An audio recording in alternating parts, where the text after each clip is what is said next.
Welcome to the 4th episode of Series 81, everyone. This month we are covering Shadowdark with designer Kelsey Dionne. This episode we are starting our discussion episodes and getting into some great design talk. But before we get to that, we do have some calls to action coming up after the show. Here's what to expect. You can join us here after the show where we'll be telling you about Kelsey's latest Kickstarter going on right now, a setting supplement for Shadowdark that is nearly 17,000% funded. We'll also have our normal patron information as well as patron thank yous, including a brand new patron. In lieu of time, we will try to keep things brief this time around. With all of that out of the way, enjoy the show, everyone.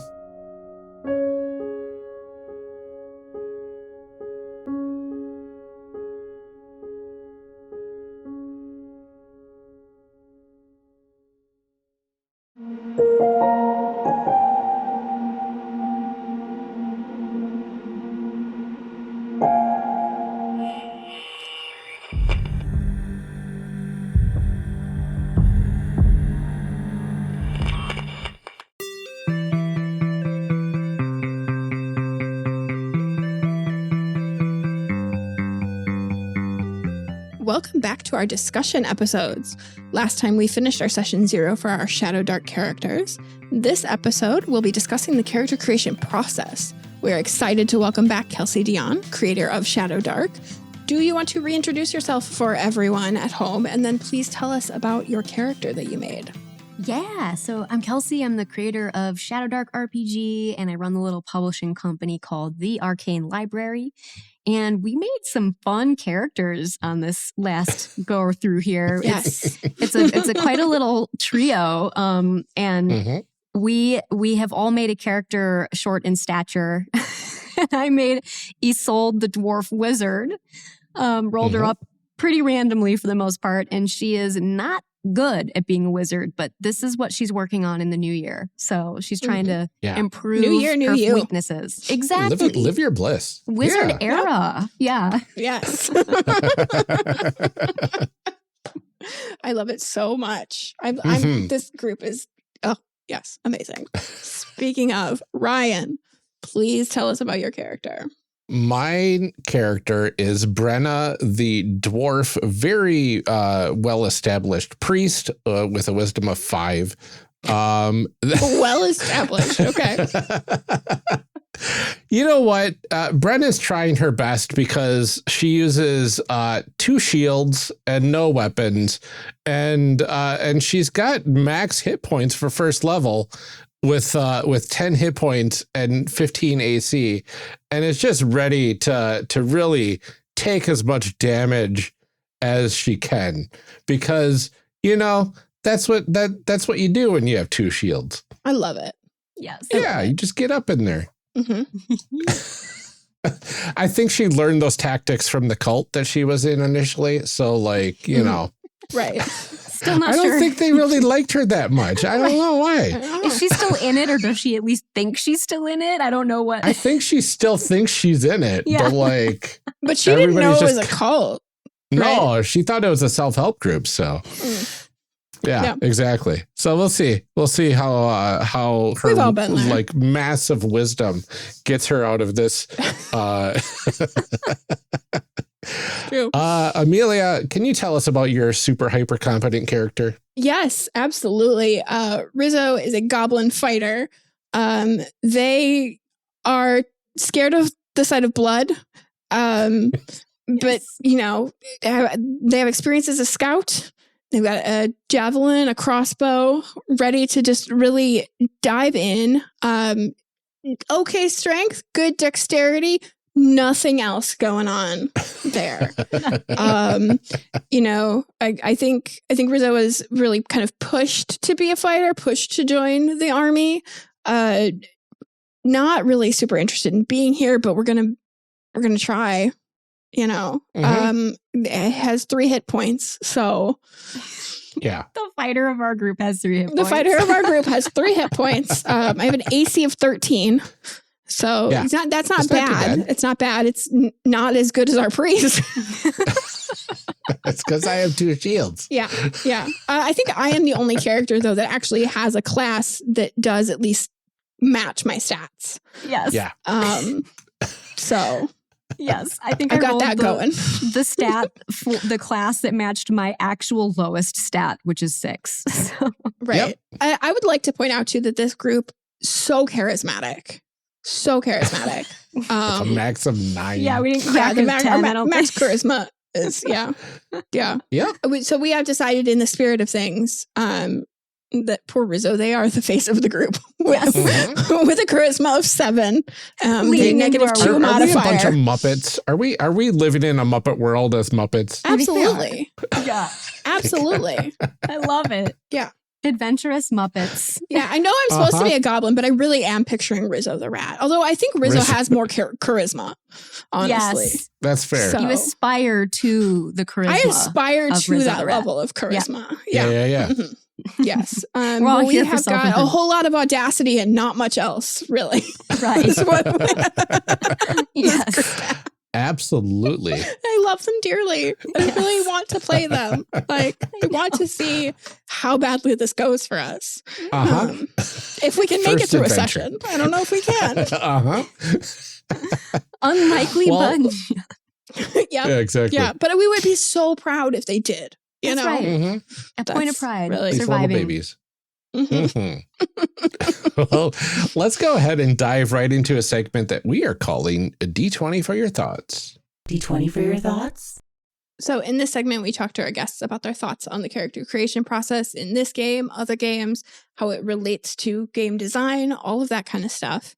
But first, the most cliche question in RPG podcasting. How did you get into games? Ooh, I love this question because it's a fun story for me. My mom was a high school English teacher. She's retired now. But she knew what I loved to read. Teaching reading at all grade levels was very important to her. And so she knew that I loved fantasy fiction. And she was friends with the librarian at the school she worked at too, who had a kid my age. And they would get together and kind of talk about like, what book should we check out this month? What do you think everybody would like? And the librarian had a box set of Dungeons and Dragons that she had gotten for her sons. And she said, hey, why don't I lend this to you? And you can see if Kelsey likes it. It seems up her alley. Our kids all like the same kinds of books. So my mom brought home this box set of 2nd edition AD&D something or other. I tracked down what the specific box set was once, and it was called like it was like an introductory box. It was like your first quest, I think it was called, for AD&D. And from that point, I got so hooked. I mean, I opened that box up and I saw these poster maps and these character sheets with this cool art. And, I was like fascinated by how it worked and how freeform the game seemed to be. And although I didn't fully understand how to play it, I used the stuff in that box for hours. I would spread the sheets out on the floor in our basement and just, read the adventure guides and pretend I was going through these adventures. And I never stopped playing since that point. Very nice. Yeah. I love that you're just like, and now it all led here. Right. It sure did. It seems to be going all right for you. I can't complain.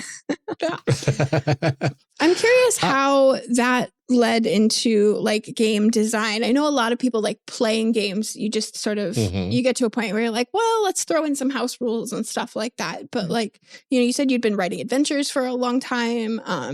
Where did you decide like, I have more to offer than just, right, playing and doing things in other people's spaces? Yeah, I think it's a baby step process for people who like to create for the game. I think almost every game designer starts off as sort of tinkering in other people's systems, and whether that's writing small supplemental material or adventures, things like that. So that's how I kind of got started at it. And I also, in high school and early college, I was helping run like the local D&D club in the town I grew up in. At the high school. And, we would be tinkering with the system for middle schoolers to make it a little bit faster and more palatable for them. So I started tinkering around then.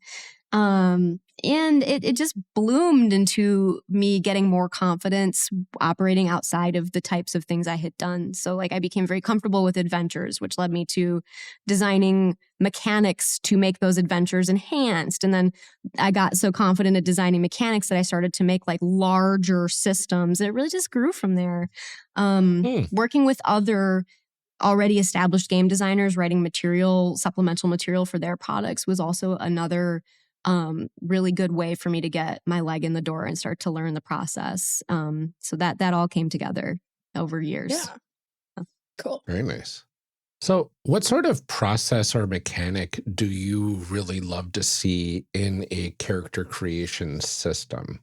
So this might be apparent, but I really do love an emphasis on as much randomness as you can stomach as far as drawing up your background. Like, there are games that present a list of backgrounds and elements that you can choose from, but I really enjoy the emergent style, where you kind of don't know what character you're going to get until the end of it. And I think it's funny because when you look at a game anybody has written, it's sort of their thesis on what they most want to see in the genre. So the prevalence of randomness in all aspects of character building in Shadowdark is something I personally lean into quite a bit. And I love it when that's an element of a game that I'm playing.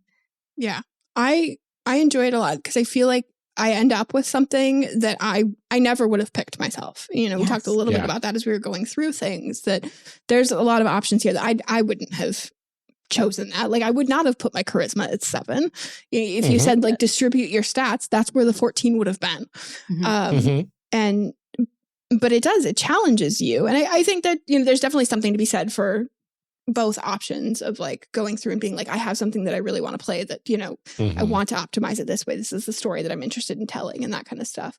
But randomness really does throw a fun vibe in there sometimes of like, well, that's not what and certainly in our case, not how those pieces should have gone together. Right. But, it's like the combinations of things sometimes even just really. Because we could have chosen much more optimized stuff, even with the stats that we had rolled. Yeah. Right? Yes. I would have been an elf priest. I would have, or wizard, maybe. I don't know, priest or wizard. But yeah, that's. But you're a goblin fighter. But I'm a goblin fighter. It's so funny. With an HP of 3. It's so hysterical how that worked out. And it's always funny to imagine too, like, what will this character look like 3 levels from now? Will they start to grow into their role? Right. And that's part of the trajectory of a Shadowdark character. And the last thing too I'll say on the randomness of character building is that, don't get me wrong, because I love a good min-max style game. Like, you should see my Pokemon Red team from back in the day. It was like the most min-max Pokemon.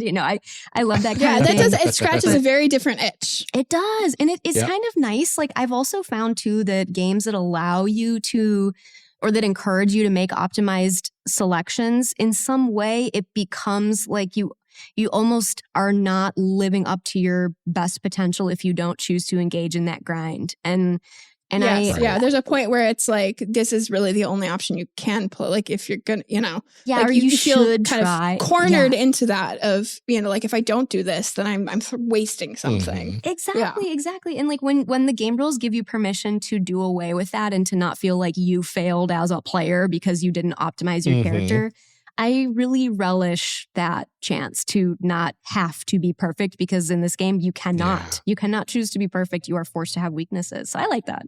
Yeah, it's freeing. It is. Yeah, absolutely. Yeah, I just started a D&D campaign with my a local friend group, and like, okay, we're all charisma-based characters, but then that like shoehorned us into like what races we can select, and it's like, well, now we have to optimize for who we are unless we want to like completely, biff a whole bunch of rolls here and there. Yeah.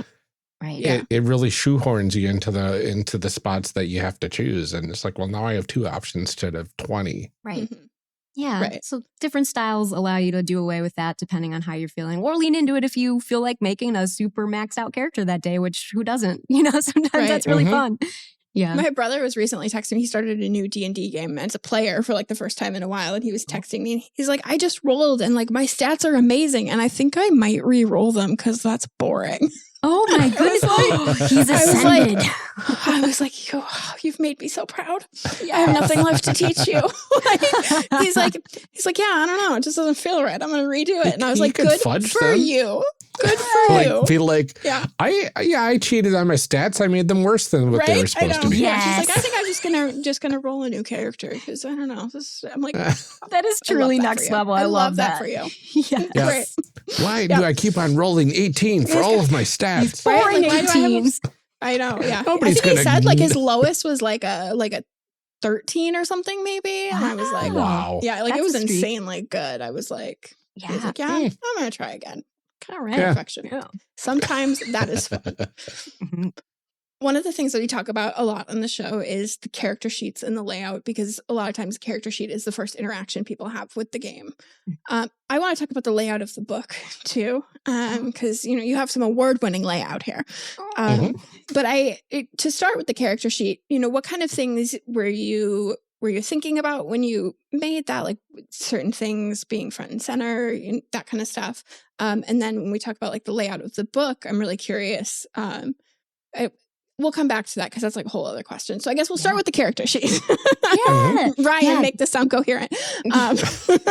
Post-production. Like what things did you want to kind of bring to the forefront? What things were, important to you when you were doing that?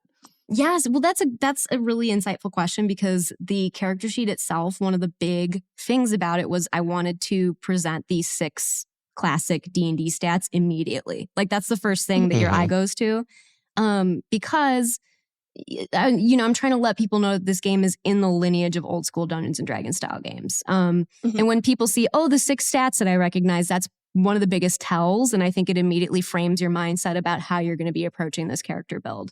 So that definitely had to come first.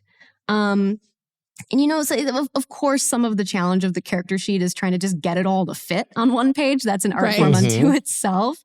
And my wife is actually, she helped design this character sheet. And we went through a few iterations, and she really helped kind of pin down the exact layout of this particular part of the book. And the sheet itself. And one thing that we realized too that was very, very important was that because the game operates on gear slots, it was worth using up some extra space to number the slots, because I can't tell you how many times I've seen a character sheet in a slots-based game that doesn't number them. So you have to go count. You have to go write in the numbers every single time, because you're like, oh, my character has 12 gear slots. Okay, I gotta write the numbers in until I find the place to stop. And I accidentally, erase something, and now I've got to recount this all over again. So as silly as it seems, we really fussed with the sheet to fit numbering. And to fit 20, which is about as high as you can go with gear slots, in Shadowdark, that if you go higher than 20, it'd be a very rare situation. Yeah. That's really cool. I do like how the sheet itself, like the way it's presented in the PDF, at least, it looks like it could easily fit on a half page. Yes. Which tickles the like old school Hero Quest character cards. The the old board game like style dungeon crawly character cards is like the first thing that my brain thought of when I saw these. Yeah, thank you. I normally print them out on half sheets so that I can have a ton of them with me. I like that size. Yeah, and the fact that you fit everything on there is fantastic. Thank you. I know the thing I always come back to, like every time we talk about character sheets, is was it clear to me where things should go as I'm making my character? Because there's so many times where you're making a character and it's like, okay, and then you have this stat, and I'm like, what box does that go in? What is that for? Yeah. What is that? So they are all like clearly labeled what goes in those things. Like it's, the text is bold. I do think the point about numbering the slots is interesting, because it's not something that I've ever really thought about. But you're right. It's like either you make the space and put the numbers in there, or I have to find the space and put the numbers in there, because either way I need them to be numbered, because you've told me I can carry 12 things. Like I underlined the 12 on mine because I know that's what I can do. Right. So it's like, I need to know that. Yeah. It's really interesting. I don't think we've covered a game that has slot-based inventory management. Not in a Like, long time, I don't think. We've had stuff that's been like, weight based or whatever. And like, but here it's, you get very much like I can only carry so much in my bag and on my person. And that makes a lot more sense than like, well, I can carry 100 javelins. And because they weigh very little compared to like, whatever else. Or I can carry one broadsword. And that feels very unrealistic compared to a slot-based game where, you only can carry so much. I'm not one for like inventory management. That is not a thing that I enjoy in games. I will say this slot-based inventory management way easier to me than an encumbrance-based weight. Like you can only carry this many pounds, and I got to go look up how many pounds. And it's like, is this take 1 slot, 2 slots, 0 slots? Like I know there are a couple things that take up more than one. And there's a little section on here that says free to carry. So like things that don't, but it's I don't know. The thought that goes into some of the layout things is always fascinating to me, because it's like, as soon as you say it, I'm like, of course you would number them. And you're like, but they don't. You're right. They don't. Yeah. Thankfully, I think people do more now, but it's strange that I always found myself writing the numbers in, and I was like, why are we living this way? Right? Like it's so simple. You could just put it in there. Yes. Yeah. But you're right. There's, space is at a premium. With on a small this sheet kind like of stuff. And so, but like Although, I said, I love that I know where everything goes. That to me is like, it's just, it instantly makes things so much less stressful for me to know like what box something is supposed to go in. Cause I'm like, okay, I know that you knew that I was supposed to use this, and I'm not making up this concept over here. Like, I don't, Now it would be cool to have a slot-based system that has the traditional video game grid and then all the little printouts of each of the items that you can put in there. And then you can kind of like Tetris your way through it. Yes. You could make like a super special edition with Velcro. Right, so the Velcro stick on. Like it's like bigger. This takes up 2 slots, so it's a bigger little stick. No, you do the travel Shadowdark with magnets. Yes, this is Shadowdark for your long car trips. That's right. This is innovation right here. This is good. Yep. If you ever decide to put out a super special edition, call us. We'll do the magnet idea. Yes. Yeah. Yep. We've got ideas. I want to talk about too, like I said, the layout in the book. This is an OSR style book, so there's a lot of numbers happening, and there's a lot of things going on. The font in this book is bigger than a lot of the other books that I was reading around this time. The font choices were very nice. I read a lot of Morkborg last year for the Ennies, and so I have lots of thoughts on font choices. But like I noticed, the print is bigger, like more readable. I don't know if you used a larger text size or not, but it feels like you did. I noticed that there's a lot of in-text citations of like, see this page for this thing, which you'd be surprised how many games don't do that. They're like, see the weapons section, and you're like, okay, but what page? It seemed like at every point when I got to something where it was like I would have to go to a different page, you have the parentheticals in there. And so I'd love to know a little bit about like some of your thought process behind that, about like, how important was that in doing all of this? What kind of decisions were you making there? Because as somebody who's now reading more and more books, like I read so many RPGs, like layout has become increasingly important to me personally, because it makes such a difference in my experience of just picking up a game, and how easy it is to get into. Like, can I find what I need, or do I have to really dig? And sometimes my ADHD is like, no, that's not worth it. That's too much work. So true. And like it's funny because I know in our last section of this chat, we were kind of talking about how easy it is to bounce off of a game if you hit something that you just can't, bulldoze your mind through, which I am very much like that. And so the font choice in Shadowdark, to me, like the number one elements were that it needed to be supremely legible. And that's for a lot of reasons. Like, I want people who can't squint at tiny text to be able to see the game. There's a little bit of accessibility stuff baked into that choice. There's a lot of accessibility stuff involved. Yeah. And like, I'm getting older. My eyes aren't getting any better. And I want to be able to read my game book without special, magnification and whatnot. And so the font size, the font is a more spacious font anyway. It's Montserrat. And it's like a thin, clean, spacious font.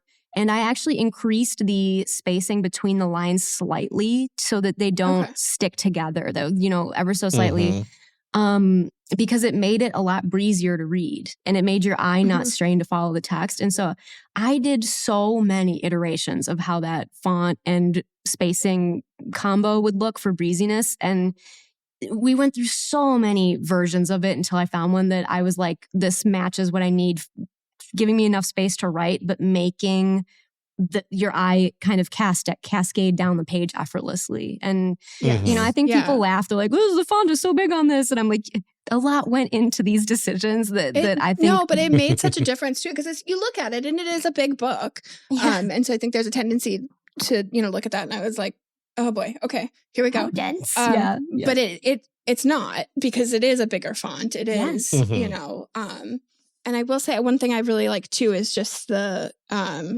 edges, like for the different sections. I know like our poor listeners can't see this, but there's sort of like a on the edges of the book, you can see like sort of cascading, almost like tab kind of things. Oh yeah. Where it's like gray along the edges, just for different sections. So I can be like, okay, I know when I've switched to a different section, or I know to go look at a different section. Like little stuff like that makes such a big difference in like user experience. Oh, I'm so glad that you appreciate that, because it is.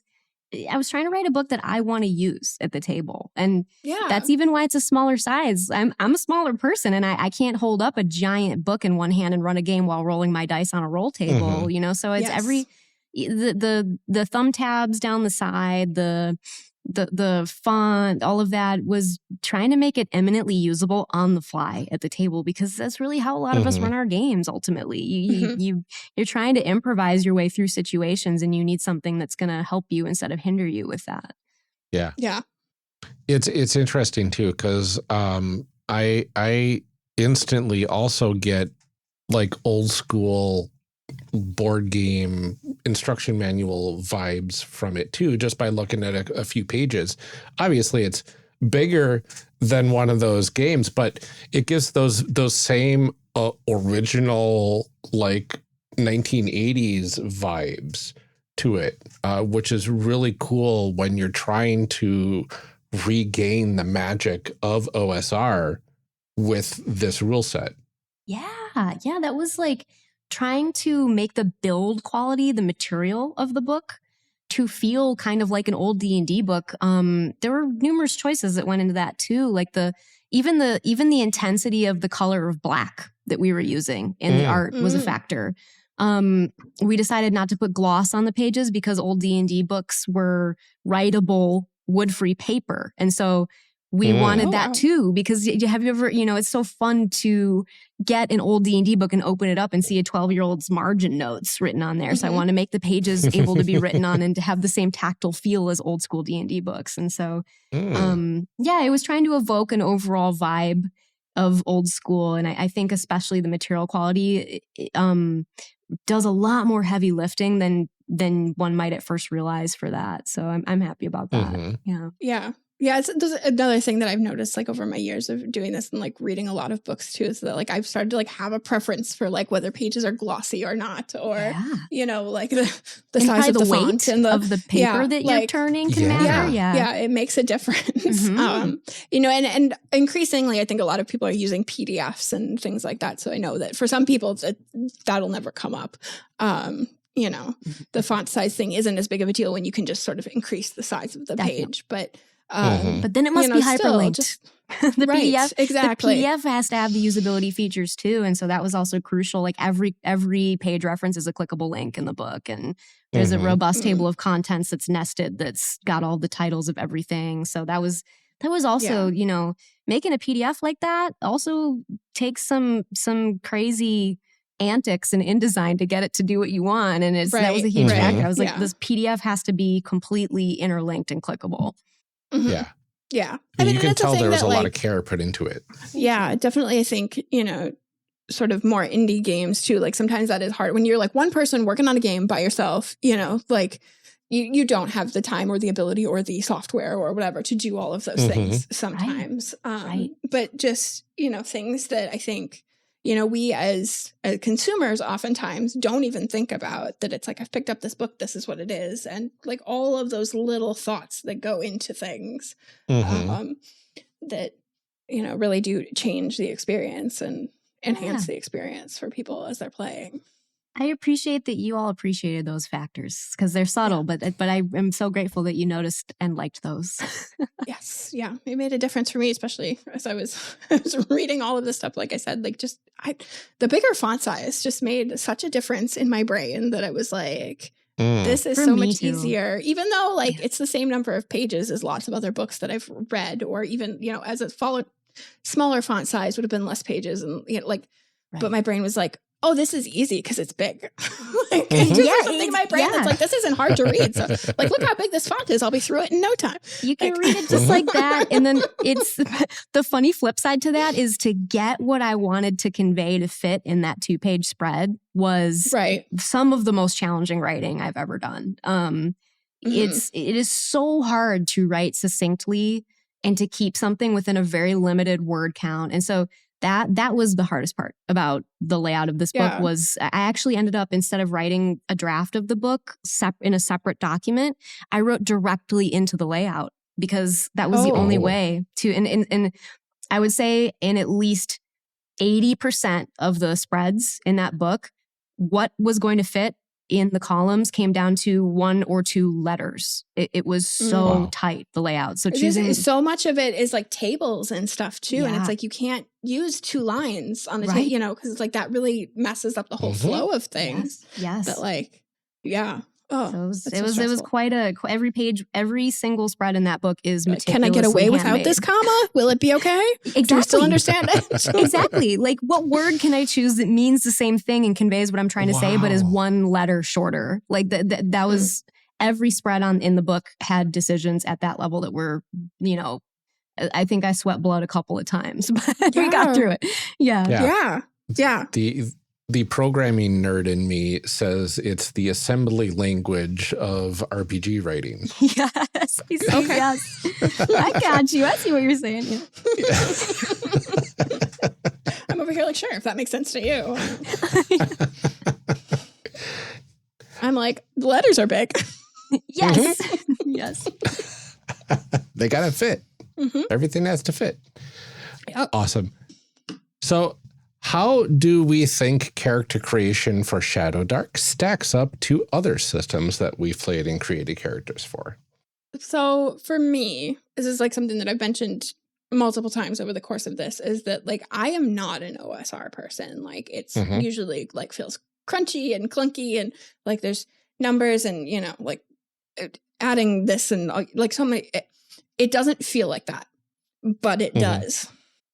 It's like it has the vibes of that without the like math of it. Right.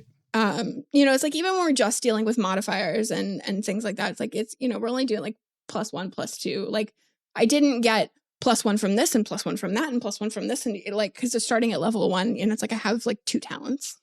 That's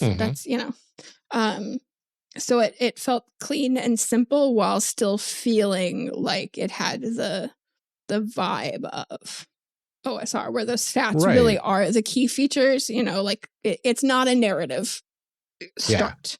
It's a numbers thing without overwhelming me with numbers.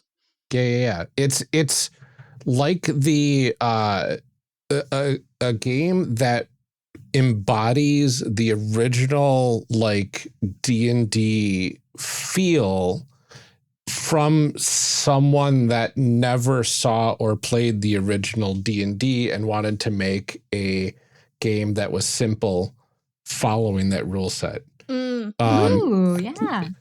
Yeah, because like, if you go back to D&D 1st or 2nd edition, there's still a lot of clunk to that.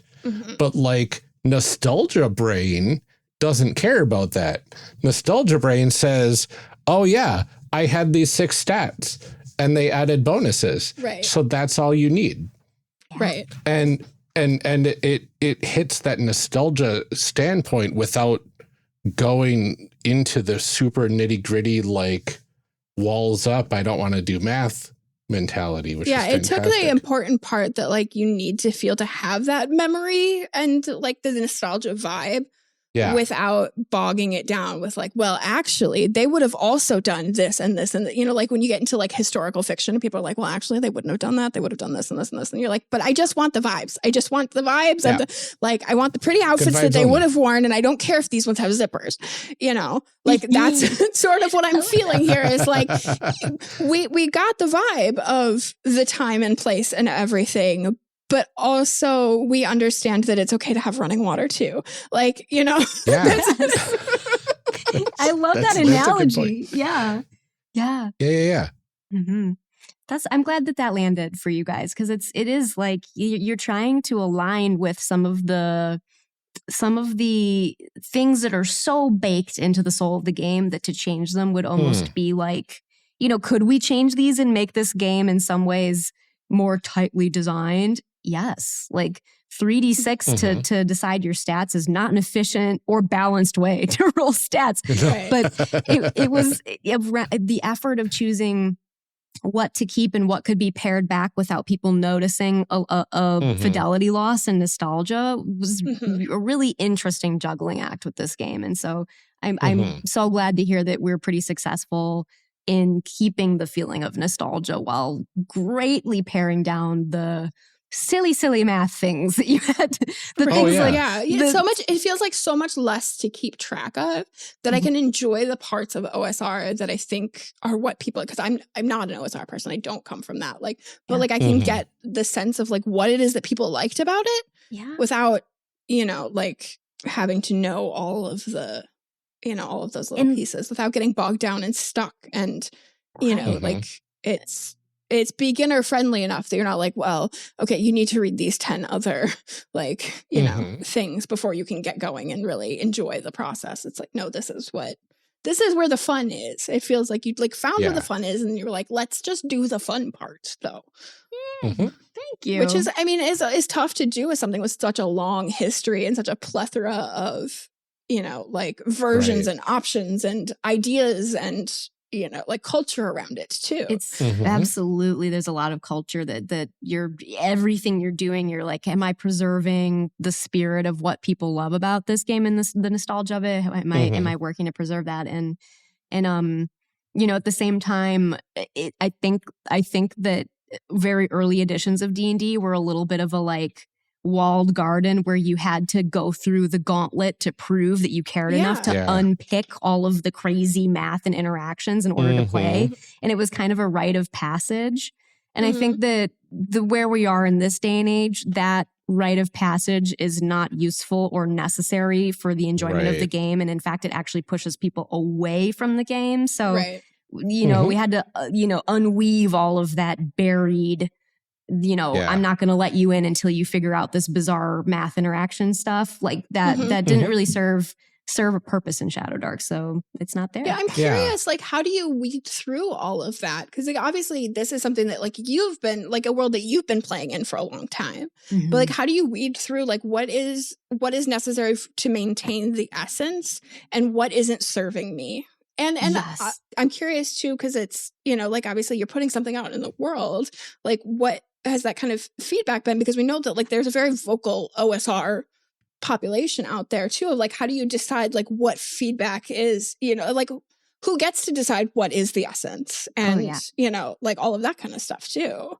I'm curious like what that experience has been like putting this out in the world. And it's so funny because the more you ask a community what the right path is, the more arguing you'll get and you'll get nowhere. And I think it has to come back. I think a lot of the insights about how to make those decisions came back to me trying to remember what it was like to be a new player and what I found so hard to wrap my head around. Like, why is character level and spell level called this? Like, why is that the same word? Right, And they like, both level, but they don't. Yeah, one is different than the other. Yeah, right. Like, why is FACO using negative math, which science shows people have a much harder time doing spot math calculations for? It's just statistically true that people have an easier time adding positive numbers than subtracting into negative numbers in their head. So why are we doing, you know, what about the early game tripped me up? What, when I've tried to teach people how to play those versions, what tripped them up? And trying to make these observations and trust my gut on like, yeah, that was something that made me frustrated with the game.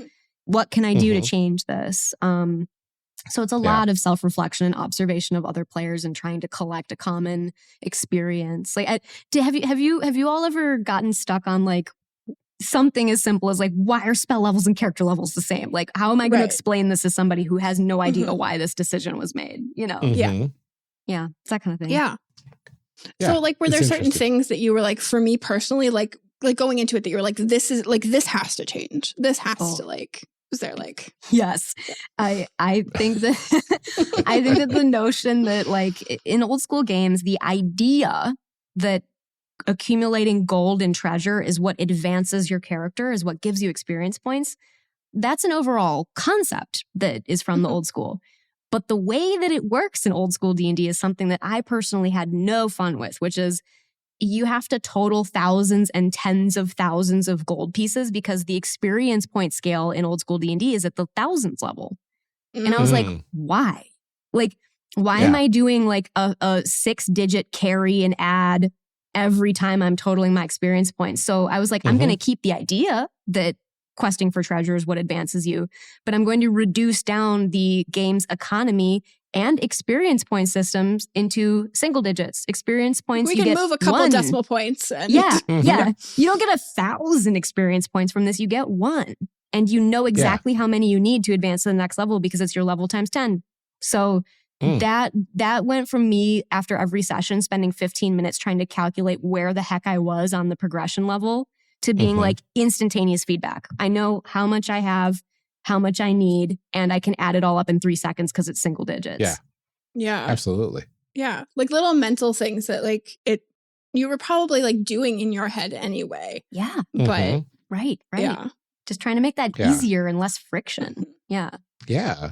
I mean, everything about this game screams simplify to all, from the races, the classes, your bonuses, the spells, all that sort of stuff. Is a very simplified approach that still has all of the feel of everything. Which is such a tough balance to strike because there are so many things that are like, oh, like we've taken it and like made it rules light or even lighter.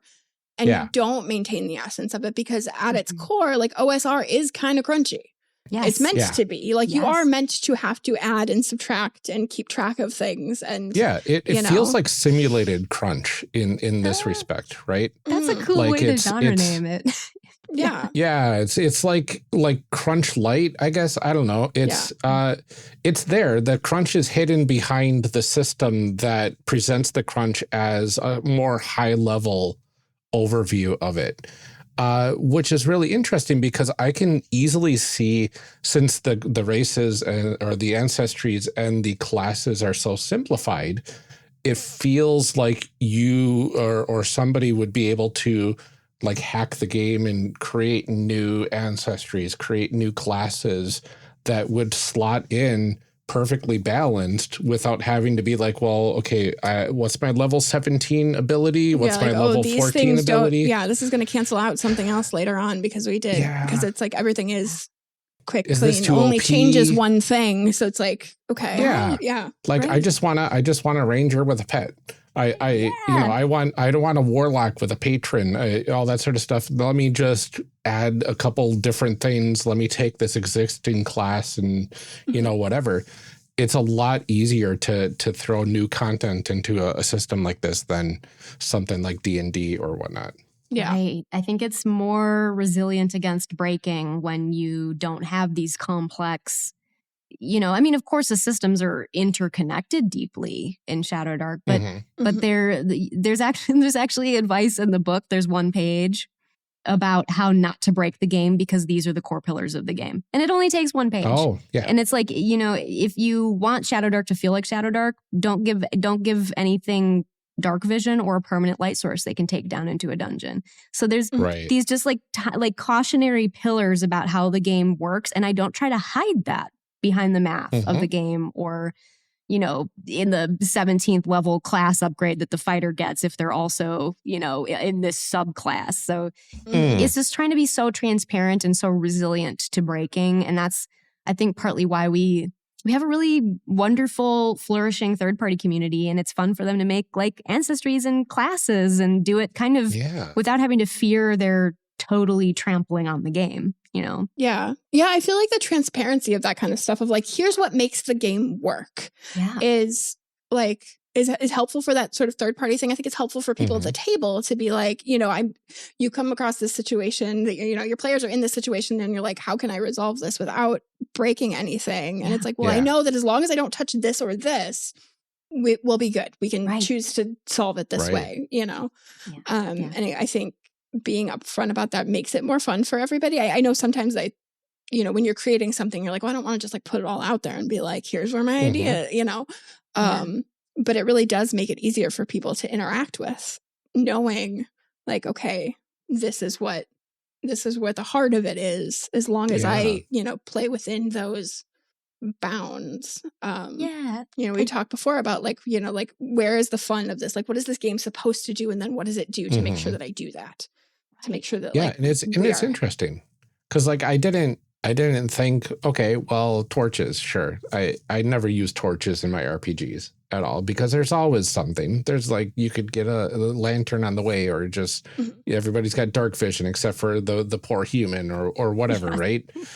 And like hearing how important light and darkness is in this game, it adds a little bit of that survival mechanic to it, which is fantastic.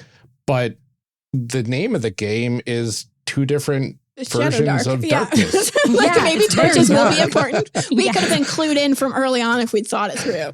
Right, exactly. I had to double the importance. It couldn't just be shadow or dark. It has to be Shadowdark, you know? Right. Yeah. Call to action. Yeah, like that.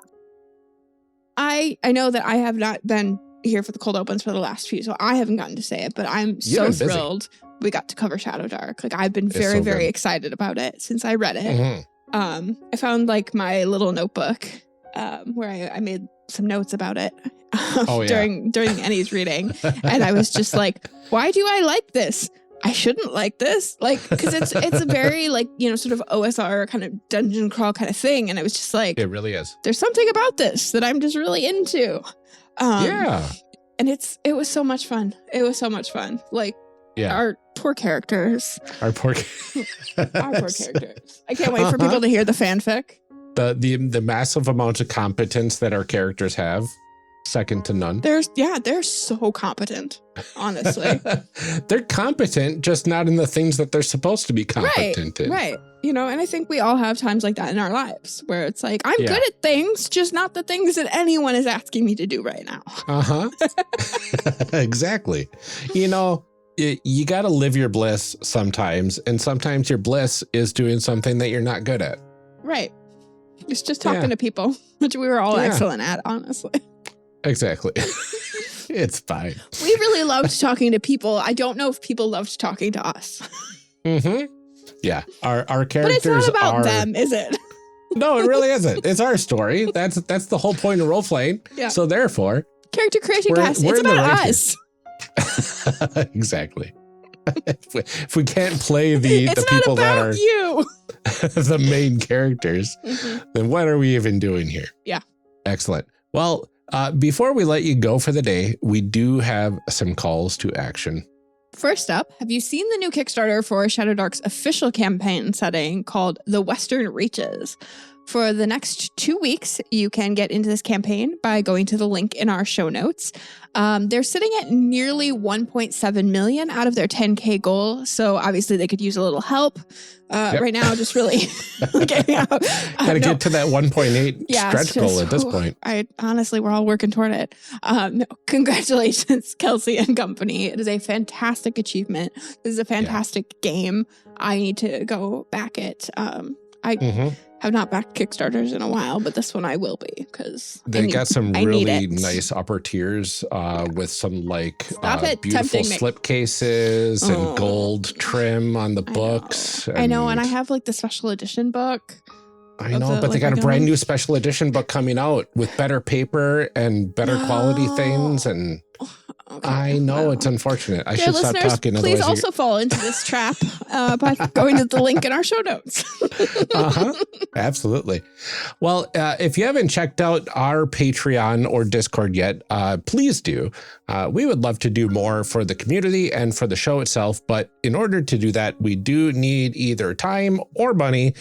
And we rarely have either of those nowadays, especially the time requirement. So a bit of assistance here with some monthly pledges will go a long way. I would love to bring someone on, maybe even one of our listeners. Maybe once Amelia's schedule clears up, we could figure something out there. But we would love to have somebody help us with updating our website every month. Right now, it's just kind of sitting stagnant. It has some old information for some of the older series that we've done in here with those games, but we need to zhuzh it up a bit and get some of the newer stuff on there. So we would love to pay somebody to do that for the couple of hours a month that would take. But we do need to get a few more patrons to get to that point. So if we hit 160 a month, we should be able to do that. And if we hit 200 a month, we should be able to get them to get the backlog working on the website so we can get all of the in-between games between now and way in the past. I think that would be a lot of fun and a lot of help to some of our listeners for resources. Yeah, absolutely. To help sweeten the deal, we have over 20 stickers that we would love to send you at the $10 level. You'll get everything that we've done previously. We have some custom Character Creation Cast dice, as well as personalized thank you cards and bonus episodes at the $5 and up levels. Our bonus chit chat episodes and character sheets from our episodes at the $1 and up level. We also have our bonus outtakes and other periodic information for our free patrons, including a future newsletter if we can get around to that again. Why is life being life? I feel so bad. Like we're always like, let's do all these things. And then life is like, you know what? I think our listeners understand though, because life is also lifing at everyone. Yeah. Right for now. $2,000 a month. Yeah. For $2,000 a month, life will stop lifing at us. That would be great. Gosh. You can check all of it out though at patreon.com/charactercreationcast, or you can just join the discussion and latest show announcements on our Discord at discord.charactercreationcast.com, where Ryan and I also post pictures of our pets sometimes. Absolutely. It's worthwhile just for that. In addition to all of that, we do like to thank our current patrons every episode. Your support truly helps out such a great deal. So let's go ahead and do that right now. DJG, Tigranosaurus, Eric Bonce, Daryl Holiday II, thanks for helping us make this show. Shadim Cabal, The Shyest Barbarian, and Benjamin Sweeney. You shouldn't have, but we are so glad that you did. Many thanks to Rob Fletcher, Kevin Brown, and Tentacle Duck. Yes, Tentacle Duck. John Adamus, A3 Sketchpad, and Cole McCallum. Thanks for helping us make this show. Thank you to Carlos Salazar, Eric S., and Ian Popmeyer. We appreciate your support as well, Liam G., Brian Colm, and Garden GM. Thank you. Thank you, Tanglefoot, Blue Kryptonite, and Danny. We couldn't do this without you. Nicole Trainer, Liam Murray, and Kenning, thanks for believing in us. Brian Kurtz, Mark E. Fair, and Drew Owen, thank you for your continued support. Thanks to Oz, James McGinley, and Sean Metcalf. We are so glad to have you with us. And finally, thank you to our latest patron, Robert. We are so glad to have you with us. And thank you to all of our future patrons. If you want to join this phenomenal group of individuals, please head on over to patreon.com/charactercreationcast and help us out. We are getting very close to covering our operating expenses every month. And with that little bit of more assistance, we'll be able to make those website upgrades as well to make exploring your favorite games that much easier, including links to resources for the games and more.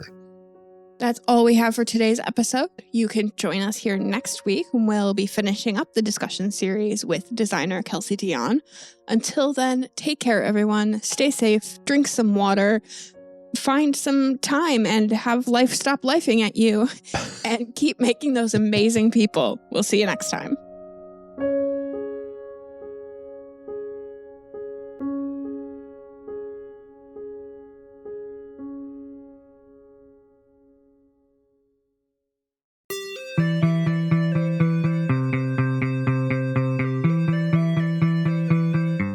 Thank you for joining us for part 1 of this discussion series. We'll be back in part 2, picking up right where we left off. Character Creation Cast is a production of the One Shot Podcast Network and can be found online at www.charactercreationcast.com. Head to the website to get more information on our hosts, this show, and even our press kit.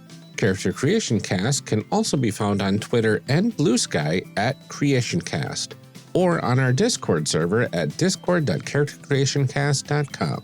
I'm one of your hosts, Ryan Bolter, and I can be found on Twitter and Blue Sky at Lord Neptune or online at lordneptune.com.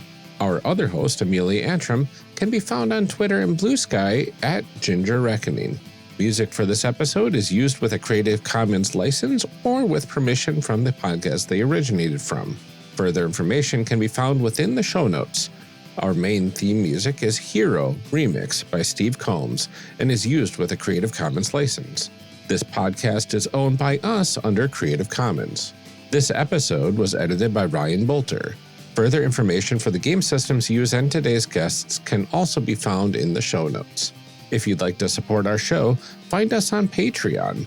Get access to bonus episodes, exclusive merch, and much more at patreon.com/charactercreationcast. Thanks for joining us. And remember, we find that the best part of any role-playing game is character creation. So go out there and create some amazing people. We'll see you next time.